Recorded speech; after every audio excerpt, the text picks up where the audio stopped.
वाराणसी और पनेशिया से शुरुआत।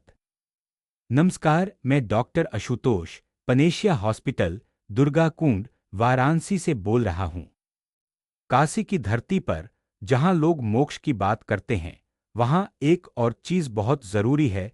स्वस्थ जीवन मोक्ष बाद में, पहले सेहत बची रहे, तभी तो जीवन का आनंद है।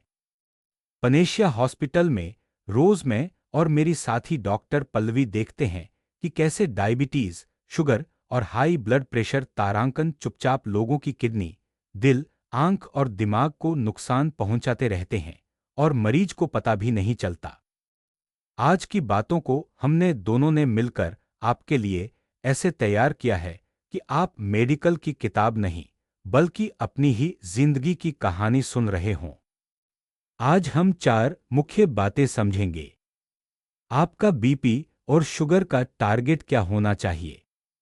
घर पर बीपी मॉनिटरिंग सही तरीके से कैसे करें? तारांकन, ऑर्थोस्टेटिक हाइपोटेंशन, खड़े होते ही चक्कर आने की समस्या। और बीपी फ्लक्चुएशन, कभी ऊपर कभी नीचे, इसका क्या मतलब है? शुगर और बीपी गंगा की 2 धाराएं। सोचिए, गंगा मैया की 2 धाराएं एक साथ बह रही हैं। अगर दोनों शांत हैं तो स्नान भी सुखद है, नाव भी आराम से चलती है। लेकिन अगर दोनों बहुत तेज और उफनती हों तो घाट पर खड़ा होना भी मुश्किल हो जाता है। इसी तरह हमारे शरीर में 2 धाराएं हैं, खून में शुगर का स्तर और खून का प्रेशर यानी बीपी। डायबिटीज में ग्लूकोज ज्यादा समय तक बढ़ा रहता है, नसें और नलियां अंदर से घिसती रहती हैं। हाई बीपी में वही खून ज्यादा दबाव से नलियों से गुजरता है, जैसे पतली पाइप में बहुत तेज प्रेशर से पानी छोड़ दें। मैं और डॉक्टर पल्लवी रोज ओपीडी में देखते हैं कि जब ये दोनों मिलते हैं तो दिल की नलियां जल्दी ब्लॉक, किडनी के फिल्टर जल्दी खराब, आंख की रेटिना की नसें जल्दी डैमेज, दिमाग की नसों में स्ट्रोक का खतरा कई गुना बढ़ जाता है। दुख की बात यह है कि यह सब होते हुए भी अक्सर कोई दर्द, कोई घबराहट, कोई आवाज नहीं होती, इसलिए इन्हें साइलेंट किलर कहा जाता है। टारगेट कहां तक ठीक, कहां से खतरनाक। अब सीधी और काम की बात, मेरा बीपी कितना होना चाहिए, मेरी शुगर कितनी होनी चाहिए। हम किताब वाला जवाब नहीं देंगे, बल्कि वैसा जवाब देंगे जो मैं और डॉक्टर पल्लवी वाराणसी और दुर्गाकुंड के अपने मरीजों को बताते हैं। ज्यादातर वयस्क जिनको डायबिटीज है। बीपी का लक्ष्य आमतौर पर लगभग 130/80 के आसपास रखा जाता है। बहुत उम्रदराज, चलने में कमजोरी वाले या गिरने के जोखिम वाले मरीजों में टारगेट थोड़ा ढीला रखा जा सकता है, ताकि बेहोशी या गिरने का जोखिम न बढ़े। शुगर के लिए आम गाइडलाइन। तारांकन खाली पेट शुगर लगभग 80-130 के बीच। तारांकन खाने के 2 घंटे बाद लगभग 140-180 तक, स्थिति के अनुसार। लेकिन अगर किसी की किडनी बहुत खराब है, हार्ट में दिक्कत है या बहुत उम्र हो गई है, तो हम टारगेट थोड़ा ऊपर नीचे कर सकते हैं। पनेशिया हॉस्पिटल में जब आप क्लिनिक में बैठते हैं तो मैं हर मरीज से एक ही बात कहता हूं। आज की विजिट में आप कम से कम एक चीज लिखकर ले जाइए। मेरे लिए पर्सनल बीपी टारगेट क्या है? मेरे लिए फास्टिंग और पीपी शुगर का टारगेट क्या है? आपके लिए यह टारगेट मैं और डॉक्टर पल्लवी मिलकर तय करते हैं। आपकी उम्र, काम, वजन, दिल और किडनी की हालत, गिरने के जोखिम सब देखकर। जब लक्ष्य साफ होगा, तभी तो हर दिन की मेहनत सही दिशा में जाएगी। घर पर बीपी मॉनिटरिंग मशीन नहीं, आदत जरूरी। अब आइए उस चीज पर जिससे आप खुद अपनी बीमारी पर कंट्रोल पा सकते हैं, होम बीपी मॉनिटरिंग। आज American heart association, European guidelines और कई रिसर्च यह मानती हैं कि घर पर बीपी मॉनिटरिंग करने वाले मरीजों का बीपी और जोखिम दोनों बेहतर कंट्रोल होते हैं, क्योंकि डॉक्टर को सिर्फ क्लिनिक वाला व्हाइट कोट बीपी नहीं, असली लाइफ का बीपी दिखता है। लेकिन शर्त यह है कि तरीका सही हो। मापने से 30 मिनट पहले। धूम्रपान नहीं, चाय कॉफी कोल्ड ड्रिंक नहीं, भारी एक्सरसाइज नहीं। पहले टॉयलेट जाए, ब्लैडर खाली रखें। कुर्सी पर बैठें, 5 मिनट शांत बैठकर आराम करें। पैर जमीन पर सीधे, पैर क्रॉस नहीं, पीठ को सहारा, बाजू दिल की ऊंचाई पर, कफ सही साइज का और ठीक तरह से बांधा हुआ। दिन भर का अच्छा प्रोटोकॉल जो गाइडलाइंस भी सुझाती हैं। सुबह उठने के 1 घंटे के भीतर दवा लेने से पहले 2 रीडिंग 1 मिनट गैप से। शाम तय समय पर 2 रीडिंग। 7 दिनों तक औसत। पहले दिन की रीडिंग कई बार छोड़ भी देते हैं ताकि शरीर मशीन का आदी हो जाए। ये घर की रीडिंग अक्सर क्लिनिक की रीडिंग से कम आती हैं और दिल किडनी के जोखिम की असली तस्वीर बेहतर दिखाती हैं। इसलिए जब आप ऐसी डायरी लेकर पनेशिया हॉस्पिटल में आते हैं तो मैं और डॉक्टर पल्लवी आपकी दवा और टारगेट बहुत सटीक तरीके से एडजस्ट कर पाते हैं। ऑर्थोस्टेटिक हाइपोटेंशन खड़े होते ही दुनिया घूमने लगती है। अब एक बहुत अहम विषय ऑर्थोस्टेटिक हाइपोटेंशन, जिसे कई मरीज कमजोरी समझकर सालों तक नजरअंदाज कर देते हैं। कहानी आप में से बहुतों को जानी पहचानी लगेगी। आप चारपाई से अचानक उठते हैं। कुछ सेकंड के लिए आंखों के सामने अंधेरा सा, कानों में आवाज कम, लगता है गिर जाऊंगा, फिर संभल जाते हैं। ये सिर्फ कमजोरी नहीं, हो सकता है खड़े होते ही बीपी का अचानक गिरना हो। जब हम अचानक उठते हैं तो खून नीचे पैरों की तरफ खींचता है।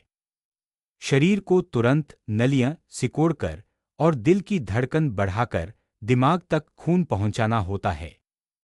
डायबिटीज के पुराने मरीजों में, बुजुर्गों में और कई बीपी दवाएं लेने वालों में यह सिस्टम, ऑटोनोमिक नर्वस सिस्टम, कमजोर हो जाता है।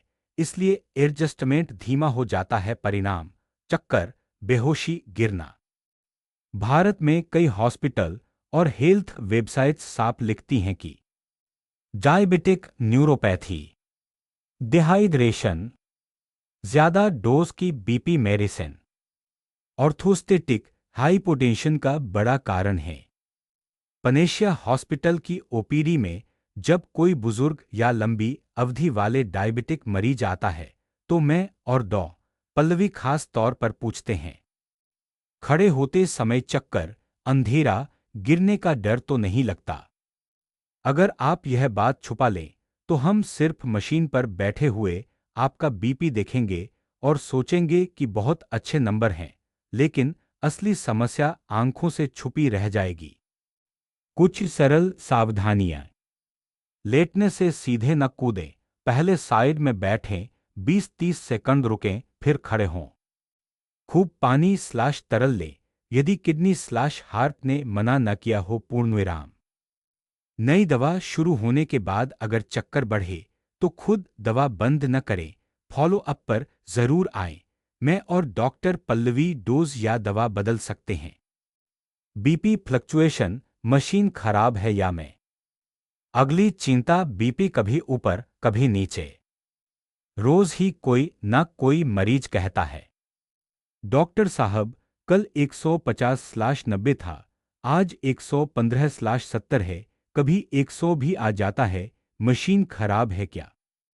सच यह है कि बीपी खुद एक तारांकन, डायनेमिक नंबर तारांकन है।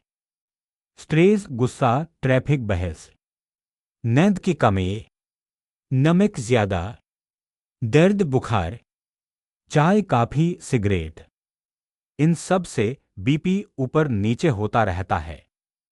रिसर्च से पता चला है कि सिर्फ औसत बीपी ही नहीं, बीपी की ज्यादा वेरिएबिलिटी यानी बहुत ज्यादा उतार चढ़ाव भी हार्ट अटैक और स्ट्रोक के जोखिम से जुड़ी होती है, खासकर डायबिटीज वाले मरीजों में।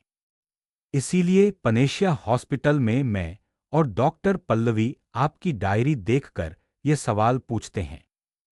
सुबह का बीपी रोज ऊंचा तो नहीं, खड़े होने पर बहुत गिर तो नहीं जाता, रात को बहुत लो तो नहीं, कुल मिलाकर हफ्ते का औसत टारगेट से कितना दूर है। सबसे खतरनाक चीज यह होती है कि मरीज खुद दवा से खेलना शुरू कर देता है। आज 100 आया, गोली आधी कर दी, कल 150 आया, 2 गोली लगा दी। इससे बीपी रोलर कोस्टर की तरह हो जाता है, कभी बहुत हाई, कभी बहुत लो, और दिल दिमाग किडनी तीनों को झटका पड़ता है। हमारी सलाह साफ है, दवा का बदलाव हमेशा अपने डॉक्टर के साथ डिस्कस करके करें। डायरी लेकर आइए, मैं और डॉक्टर पल्लवी आपके पैटर्न देखकर मिलकर फैसला करेंगे। वाराणसी के मरीज के लिए 5 प्रैक्टिकल संकल्प। अब अंतिम हिस्सा, आप क्या कर सकते हैं आज से। पनेशिया हॉस्पिटल, दुर्गाकुंड आने वाला हर मरीज अगर सिर्फ ये 5 संकल्प ले ले तो वाराणसी की सेहत की तस्वीर बदल सकती है। 1, मैं अपना टारगेट जानूंगा/जानूंगी। अगली विजिट पर लिखकर लाऊंगा मेरा बीपी टारगेट, मेरी फास्टिंग और पीपी शुगर टारगेट। 2, मैं घर पर बीपी सही तरीके से नापूंगा/नापूंगी। सुबह शाम 2-2 रीडिंग, 7 दिन तक डायरी में लिखूंगा ताकि डॉक्टर आशुतोष और डॉक्टर पल्लवी को मेरा असली पैटर्न दिख सके। 3, मैं झूठा बहाना नहीं बनाऊंगा, कुछ नहीं होता। अगर खड़े होते समय चक्कर हो, आंखों के आगे अंधेरा हो या बार बार बीपी फ्लक्चुएट करे तो खुले दिल से डॉक्टर से बोलूंगा, छुपाऊंगा नहीं। 4, मैं अपनी लाइफस्टाइल को दवा की दोस्ती बनाऊंगा, दुश्मन नहीं। कम नमक, कम जंक फूड, रोज 30 मिनट टहलना, अगर मना ना हो धूम्रपान और शराब से दूरी। 5, मैं फॉलो अप को उतनी ही इज्जत दूंगा जितनी ऑपरेशन को देता हूं। फॉलो अप टाइम पर आना मतलब बीमारी को पकड़ में रखना, देर से आने का मतलब बीमारी को हमें पछाड़ने देना। समापन कदम आपका साथ है हमारा। दोस्तों, वाराणसी की गलियों की तरह हमारी जिंदगी की भी अपनी जटिल राहें हैं। कुछ मोड़ साफ दिखते हैं, कुछ छुपे हुए हैं। डायबिटीज और हाई बीपी उन छुपे हुए मोड़ों की तरह हैं जो दिखते नहीं लेकिन आगे चलकर बहुत बड़ा फर्क डालते हैं। मैं डॉक्टर आशुतोष और मेरी साथी डॉक्टर पल्लवी पनेशिया हॉस्पिटल की पूरी टीम के साथ यह वादा करते हैं कि हम आपके टारगेट साफ करेंगे, आपको घर पर मॉनिटरिंग सिखाएंगे, आपकी दवाई और लाइफस्टाइल आपके लिए पर्सनलाइज करेंगे, और ऑर्थोस्टेटिक हाइपोटेंशन या बीपी फ्लक्चुएशन जैसी हर खास समस्या पर खुलकर चर्चा करेंगे। आप अगर आज सिर्फ एक छोटा सा कदम उठाए, आज से मैं अपनी बीमारी को समझकर मिलकर कंट्रोल करूंगा, तो हम आपके साथ लंबे समय तक हर मोड़ पर चलने के लिए तैयार हैं। बहुत बहुत धन्यवाद। जय काशी, जय गंगा मैया।